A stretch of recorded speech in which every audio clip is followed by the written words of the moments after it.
बिस्मिल्लाहिर्रहमानिर्रहीम। अस्सलाम वालेकुम व्यूअर्स, आप देख रहे हैं किचन विद दाना पानी। और ये देखें जी, सब्ज़ी की मैंने बहुत ज़बरदस्त एक रेसिपी तैयार की है अरबी बैंगन की। और आलू बैंगन तो आप बनाते ही रहते होंगे और अरबी बैंगन भी बहुत से लोग बनाते हैं, लेकिन ये दोनों इस सब्ज़ी का बहुत ज़बरदस्त कॉम्बिनेशन बनता है और इसका टेस्ट भी बहुत ज़बरदस्त होता है। तो बहुत आसान और सिंपल रेसिपी हमेशा की तरह मैं लेकर आई हूँ आपके लिए। और जो बिगनर्स हैं स्पेशली मैं उनके लिए ऐसे खाने लेकर आती हूँ सिंपल मसालों वाले। तो बिगनर्स को अक्सर ऐसा लगता है कि बहुत ज़्यादा मसाले डालेंगे तो खाना मज़े का बनेगा, तो ऐसा कुछ नहीं है।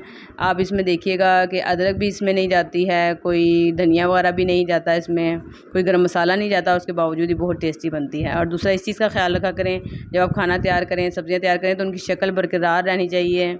यानी कि अगर बैंगन है तो नज़र आने चाहिए कि बैंगन पके हैं, अरबी पकी है। इसको मैश नहीं कर देना चाहिए। कुछ लोग इसको बिल्कुल मैश करके इसका भुर्ता बना देते हैं, तो वो देखने में इतना अच्छा नहीं लगता, तो खाना तो बाद में ही होता है। तो ये देखने भी सालन या खाना जो है वो मज़ेदार लगना चाहिए। तो मैंने इन्हें बिल्कुल सिंपल और आसान यानी कि मसालों से तैयार किया है। तो कुछ लोग इसमें समझते हैं कि साबुत धनिया डाल देंगे तो टेस्टी बनेगा, या गरम मसाले डाल देंगे, या अनारदाना या कसूरी मेथी तक डाल देते हैं। तो ऐसा कुछ नहीं है। तो आइए देखते हैं इसकी रेसिपी। तो यहाँ देखें, सबसे पहले ऑयल जाता है खाने में, तो आप ऑयल ले लें या घी ले लें। मैंने यहाँ पे बनाने हैं जी, आधा किलो बैंगन है, आधा किलो ही मैंने ली हैं अरबियाँ, और उसके हिसाब से मैंने 1 कप लिया है ऑयल। और सिर्फ ज़ीरा डाला है थोड़ा सा। ज़ीरा भी गरम मसाले का हिस्सा तो होता है, लेकिन ज़ीरा जो है ये हर खाने में यानी कि एडजस्ट हो जाता है, बड़ा हाज़मेदार भी होता है। साथ ही ज़ीरे के साथ मैंने डाल दी है 1 बड़े साइज़ की प्याज स्लाइस में कट करके। और जितनी देर प्याज थोड़ा नरम होता है, तो यहाँ पे देखें मैंने 1.5 पाव के करीब लिए हैं टमाटर।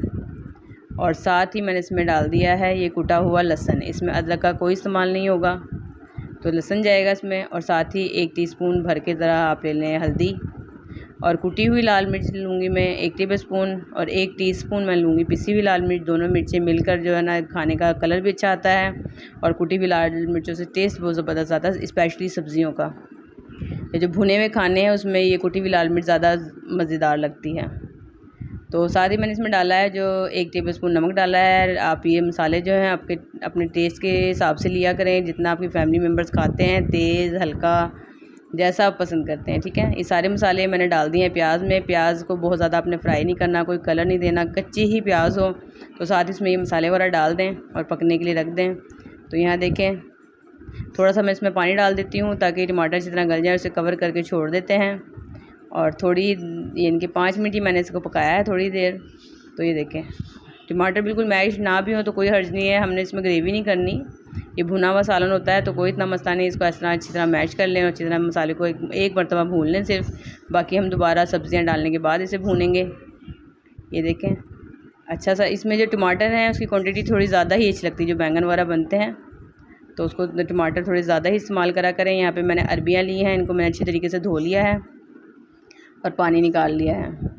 तो अक्सर लोग अरबियाँ धोने में भी ये कहते हैं जी, नमक लगा के धो लें, या फिर लेमन का जूस लगा के उसे धोएं, ताकि इसकी जो ये चिपक होती है, जो कुदरती इसमें अल्लाह ताला ने एक लेस जो बना के रखी है, वो ख़त्म होनी चाहिए। तो वो क्यों ख़त्म होनी चाहिए? जब जो जैसी सब्ज़ी हो उसको वैसे ही बनाना चाहिए, ताकि हमें उसके पूरे फ़ायदे हासिल हो सकें, उसकी पूरी अफादियत उसे हमें मिल सके। तो मेरे ख्याल में तो उसको वैसे ही इस्तेमाल करना चाहिए। मैंने सिंपल पानी से धोया, मैंने इसमें कुछ नहीं लगाया, ठीक है। और ये अच्छी तरीके से देखें, हल्की सी मैंने पहले अरबियों को आपने अच्छी तरीके से भून लेना है। ये जो इसका पानी अच्छी तरह खुश्क हो गया है और अरबियाँ अच्छी तरह भून गई हैं। अब मैं साथ साथ कट करती जाऊँगी बैंगन, और साथ साथ मैंने इसमें डालते जाना है। अलग से आप चाहें तो पानी में कट करके रख सकते हैं, लेकिन ऐसा होता है कि पानी वो अपने अंदर एब्जॉर्ब कर लेते हैं, और फिर जब हम बाइट लेते हैं ना, जब हम बैंगन को यानी कि तोड़ के खाते हैं, तो उसके अंदर पानी महसूस होता है। और ये देखें, जो इसका ऊपर वाला कवर होता है, हेड जिस टेल लगी होती है इसकी, वहाँ पे से इस तरह आप गोल मोटा सा कट कर लें, और उसके बाद इस तरीके से उसमें कट लगा लिया करें ऐसे, और इस तरीके से इसको खाने में शामिल कर दें। और ये पार्ट ज़रूर बैंगन का खाने में डाला करें। कुछ लोग इसको फेंक भी देते हैं, ज़ाया कर देते हैं कि ये अच्छे नहीं लगते।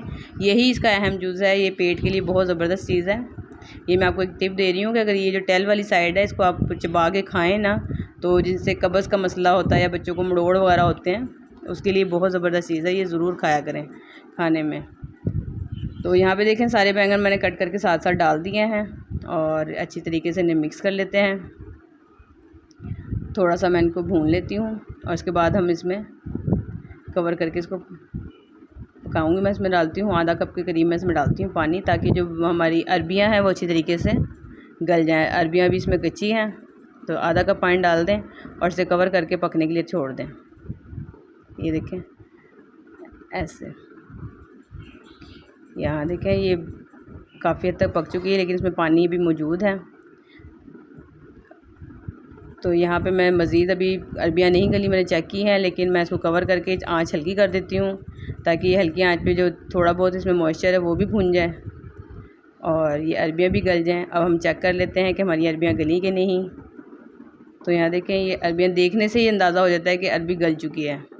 ये देखें बिल्कुल सॉफ्ट हो गई है।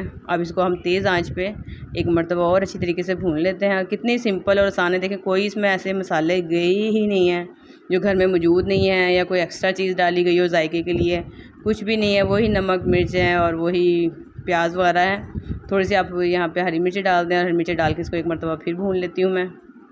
अच्छी तरीके से इसकी भुनाई कर लें, और ज़्यादा आपको चम्मच भी फ्लैट चम्मच लेना चाहिए, यानी कि बहुत ज़्यादा इसको घोटा नहीं लगाना, बस हल्का हल्का इसको चलाते जाएं। और ये देखें हरा धनिया डाल दें, और ये लुक वाइज ही देखने से भूख लग जाती है और खुशबू बता देती है कि भी ज़बरदस्त ये खाना तैयार हो रहा है।